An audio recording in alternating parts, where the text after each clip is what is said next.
welcome to my video blog. Today we're talking about diet applying, which is the much more complex polarity to diet knowing. So we're going to break it down into another polarity within applying. We have external constraints that get in the way of us applying a good diet to ourselves, and we also have internal constraints, things that are within us that get in our own way of applying a diet to ourselves. So with external constraints, we have money. Unfortunately, organic food is more expensive than commercial food, and so there are many people who simply cannot afford organic food. That's an external constraint that gets in their way. Very, very unfortunately that happens, and because we treat a necessity like food as a commodity. So we also have occupation and lifestyle as a external constraint. If you have an occupation or lifestyle that requires you to be on the go and on the move all the time, then it can get quite hard to apply a good diet to yourself, and it can get in the way. So those are really the only two external factors, external constraints that get in the way of applying a good diet to yourself. The other are the internal factors, which is going to be a little bit more interesting to talk about. So, internal constraint, addiction. You would think that our food is food, however, it tends to be a little bit more drug than food sometimes, which does cause addiction. So we have MSG, also known as monosodium glutamate, or flavor enhancer 621, as its other name, is a highly addictive substance that's found in our food, such as potato crisps and Asian takeaway food often has large amounts of MSG in them. So if those are your favorite foods, chances are you have a MSG addiction.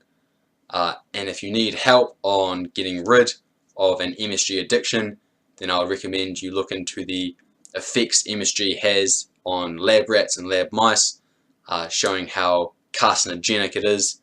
And after that, you probably get off the MSG addiction when you know those figures. Trans fats, another addictive substance commonly found in our food.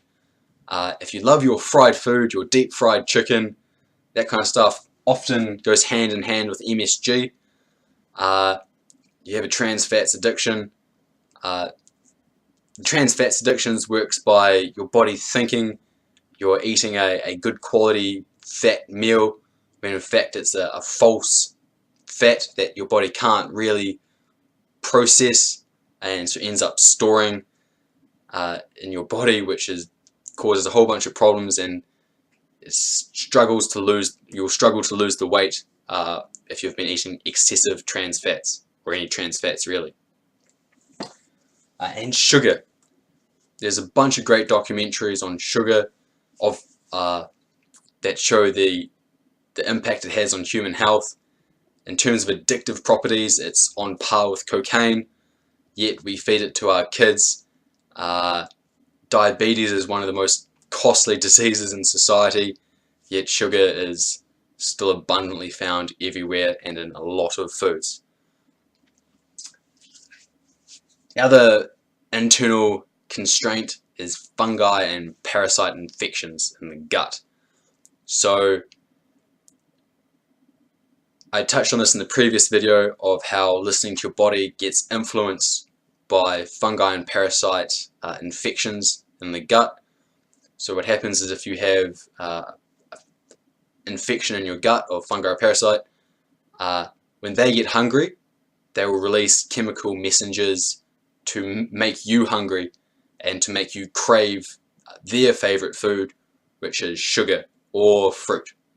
So if you have a late night sugary food craving, chances are you have a fungi or parasite infection in your gut.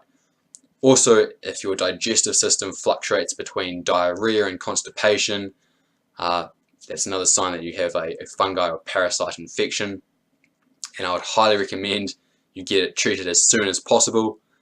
Some of the best resources to treating parasite and fungus infections will be Healing from Parasite and Fungus Infections by Paul Chek. It's a DVD. It's only about $20 online or something like that. Highly recommend you check it out. One of the best investments in your health you would ever make. The other internal constraint we have is emotional. So mealtime on a tribal way of looking at it, when the hunters and gatherers will come back to tribal camp, it's a very social time to bond with other people over food and all that great stuff. So if your social environment or your culture or even your family is on not a good diet, then you have this fear of being different or losing those social bonds, unfortunately, and so you tend to conform to what they're eating, and that happens, and it's something you've got to work through yourself.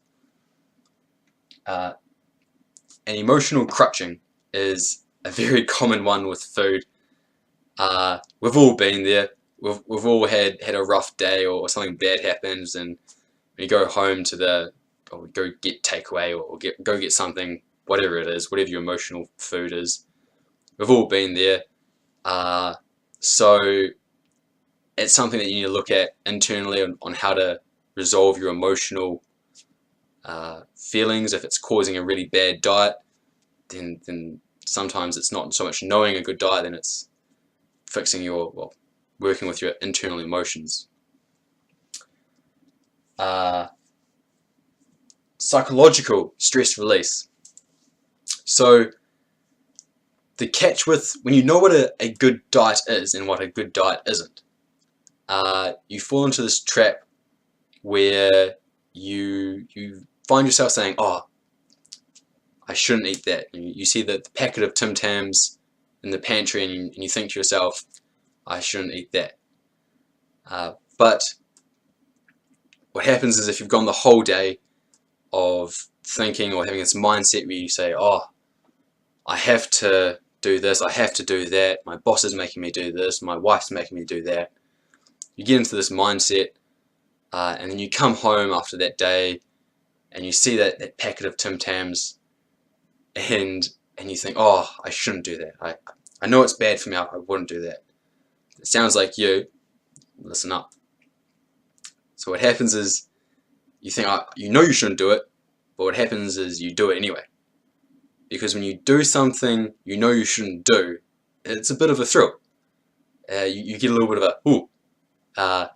You get a sense of control over yourself, and it's a form of stress relief. So what happens is you end up having one Tim Tam, and then through that you get your sugar fix, you get your parasite and fungi fix, on top of the stress relief from the day. And so you go for Tim Tam number 2, 3, 4, and the next thing you know, the packet's gone. Then afterwards you think, "Oh, I shouldn't have eaten that whole packet of Tim Tams," which is essentially setting you up for the next night, when you go back and you look at the bag of lollies. So thinking you shouldn't do something but doing it anyway has this very vicious cycle in it. And the best way to overcome it is to actually just enjoy doing it.